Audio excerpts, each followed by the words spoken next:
Presiding officer, we will continue to be challenged as individuals and as an educational system by the youngsters of today.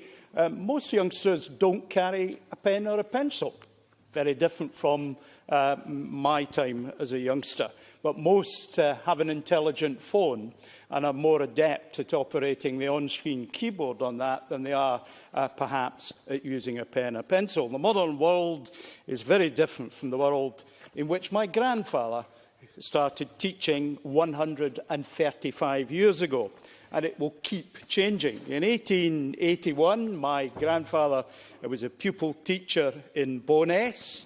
By 1890, he was a school teacher in Eyemouth, and in 1900, he had his own school in a rural location in the Black Isle.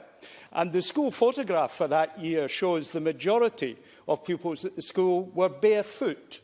They depended at lunchtime on my grandmother preparing soup as the school lunch, which was made from the vegetables that the pupils themselves took to school. And when my grandfather retired from teaching in 1926, he had achieved the lofty heights of the Fellowship of the Educational Institute of Scotland. A very different experience from today's teachers, a very different experience from the pupils of today in my grandfather's school. Today, other members of my family, my niece Morag teaches in England. She is taught in both the public sector and the private sector.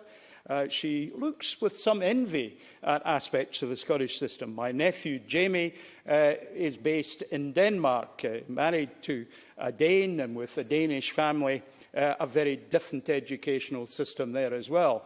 One not without its difficulties. The government chose, because of a dispute with the unions in Denmark, to lock all the teachers out for over a period of months. My nephew didn't much enjoy that.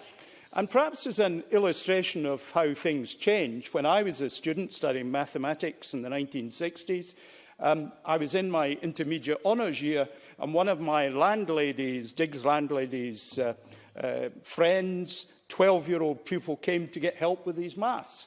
He was studying topology at school. We at university had yet to reach that subject. So we can't expect the past to be repeated in the future. And of course, we shouldn't also imagine, although the report is of course about the formal education system, that all education takes place in school.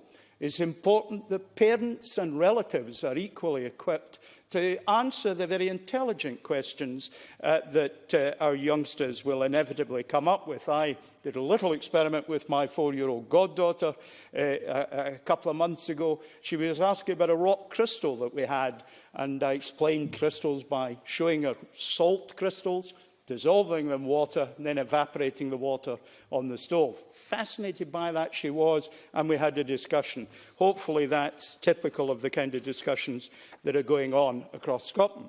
Now, one of the things I was very much taken by in the OECD report that is particular to my parliamentary constituency, it was the comment that Scotland enjoys one of the smallest proportions of low performers among its immigrant students. Now, that's important to me because of the 4 secondary schools that I have in my constituency. On average, they have 20 different languages in the schools.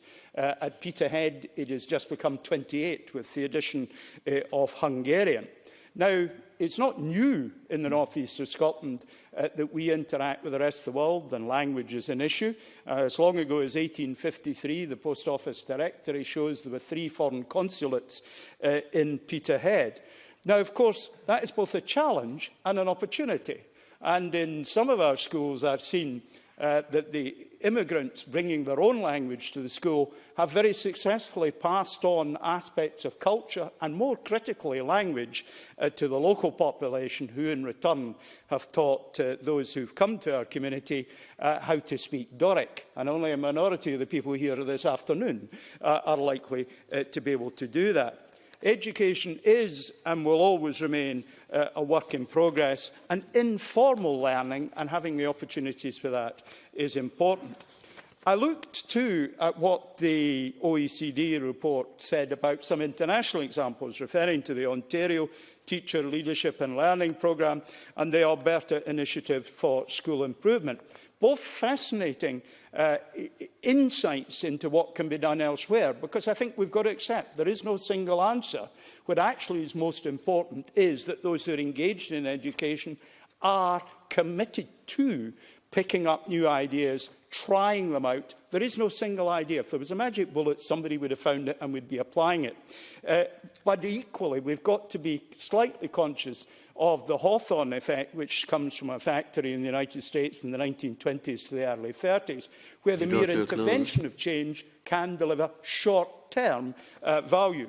But I think there's excellent work in the OECD report that leads us to where we are. Now, I continue to say, Minister, the Trachtenberg system would be good. And, of course, speaking from the lofty heights of my many years, I think it would be worth looking at the experience of older people, making sure that we get them into schools, imparting their knowledge and experience to our students. We've got to be adaptable. This report is a good interim report. There's more to do. I'm confident the government is both willing, able and actually doing it. Presiding Officer.